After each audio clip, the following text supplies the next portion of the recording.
Scarlet and Violet halfway done and a new year on the way, bringing crazy cards. In this video, I want to take a look at the next big chase of the Pokemon TCG. Now, in order to do that, we're going to have to go back in time, taking a look at the Greninja EX and the Umbreon VMAX that you see on screen right here. The Greninja one from Twilight Masquerade and the Umbreon from Evolving Skies.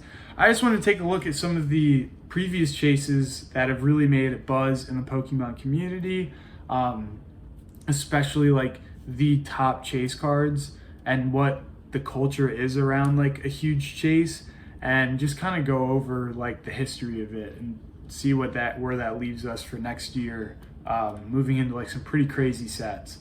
Looking at Umbreon, it is a $844 card from Evolving Skies, and it is the most expensive card of Sword and Shield by far. This card became the it card of Sword and Shield, literally doubling, even tripling what the second most expensive card of Sword and Shield is. It's probably like Giratina or Rayquaza VMAX, one of those alternate arts that are right now probably at or around, like probably lower than $400. So even double.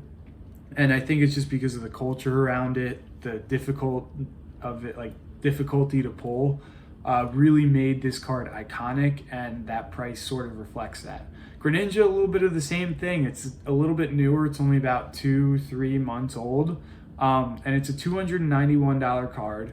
Very expensive, considering that the second most expensive card of the Scarlet and Violet generation is the Charizard EX, which is like $120. So it's more than double the price of that card, because it's a fan favorite Pokemon like the Umbreon, and it's a difficult chase. It is slowly, in my opinion, starting to become like an iconic chase of the Scarlet and Violet era. But that begs the question, is there going to be one even more iconic, even more sought after than this Greninja? That's what the video asks, pretty much.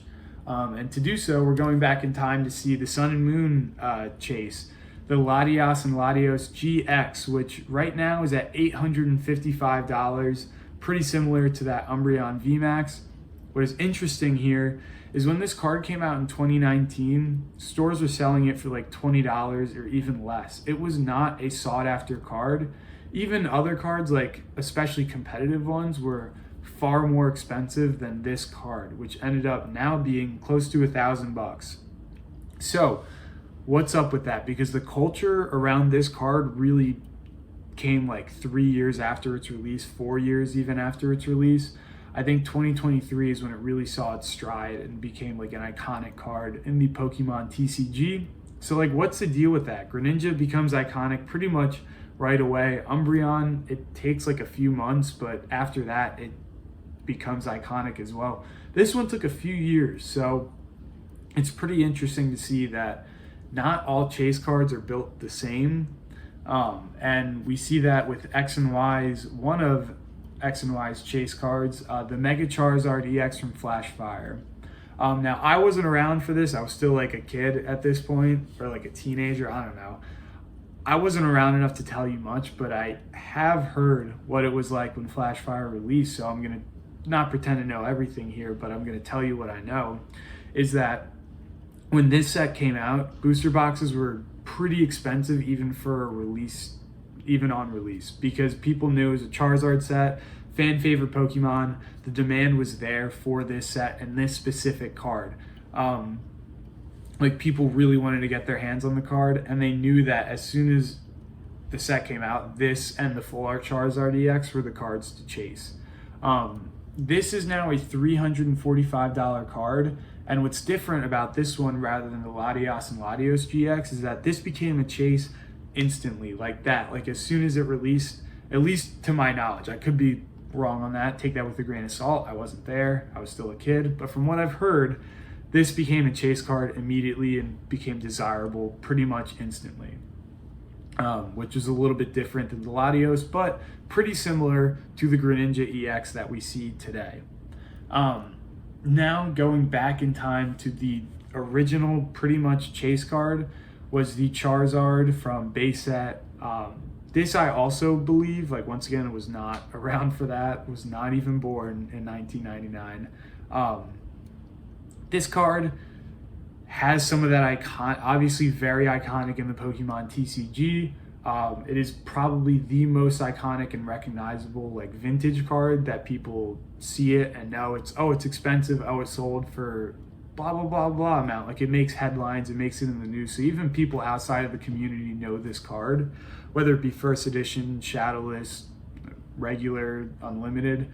And I believe that this card was honestly the chase as well when this set was coming out. Like, it was still pretty desirable, like pretty much from the get-go. Even kids were like, oh, Charizard's my favorite Pokemon, I want it more than I want like the other ones. And I don't know if there's a huge price attached to it like you see with some of the modern cards now, but I think it was more desired for, I think the demand was more there for this Charizard than some of the other cards. So the idea of a chase card has been around since the beginning, since, base set, since the TCG inception. It's been around. What's interesting now to see is like, okay, how can you predict the next chase card? How can you predict the next big set?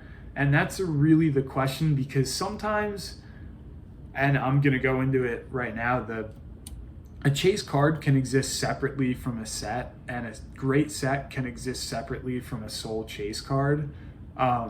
And that's what I kind of wanted to get into. Obviously, the cards that we've gone over so far, the Latias and Latios, Team Up is a very strong set. Evolving Skies, one of, if not the strongest Sword and Shield set. Greninja, Twilight, Masquerade is also a very strong Scarlet and Violet set. But does that mean that all great cards or all chase cards are found in great sets? That's really the question. And I just wanted to look at some of the biggest sets that have been getting buzz, hype lately. With 151, I just wanted to show you like a screen grab of some of the top cards. This isn't all of them, but you have $127 Charizard, that's great. $50 Blastoise, $43 Venusaur, so on and so forth. This card is a very popular set. It is a very good set according to the community. People love it. People love opening it. People love collecting the singles from it. There is very high nostalgia, or a very large case of nostalgia with this set, obviously from it being the original Pokemon. But if you look at it, it's been deemed a great set, but there's no real crazy super duper chase card that blows some of them out of the water. Yes, that Charizard is 2.5 times more expensive than the second most expensive card, but in my eyes, it doesn't have that iconicness that even the Greninja does, and it's only been out for 3 months. Like, I think as soon as the Greninja hit, I think people underestimated it. As soon as it hit and prices started to go up, you get a lot of attention, obviously, and it's become pretty iconic. I don't know if this card ever really reached the same heights as it did, but the set as a whole is a great set. It's a wonderful set. People love this set. So it's kind of interesting.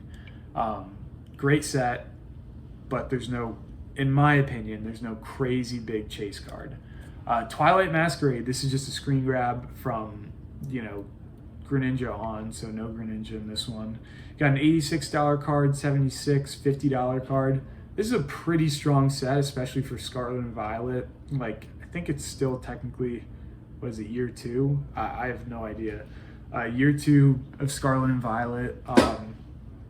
But it's like, it's a good set, but it's not, people don't like it as much as 151. It's not as good as 151 according to the fan base, to the community, but it's got a more iconic chase card in the Greninja EX, if that makes sense. So the idea of the chase card is not solely about the set that it comes in, it's more about just the card itself, because this set is not as favorable as 151 to people.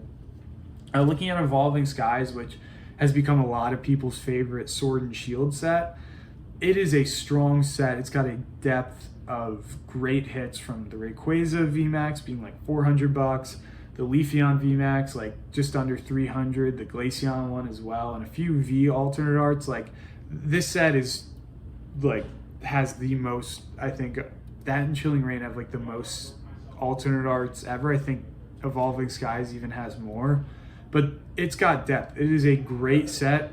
It's very hard to hit, and the cards are very and like extremely valuable.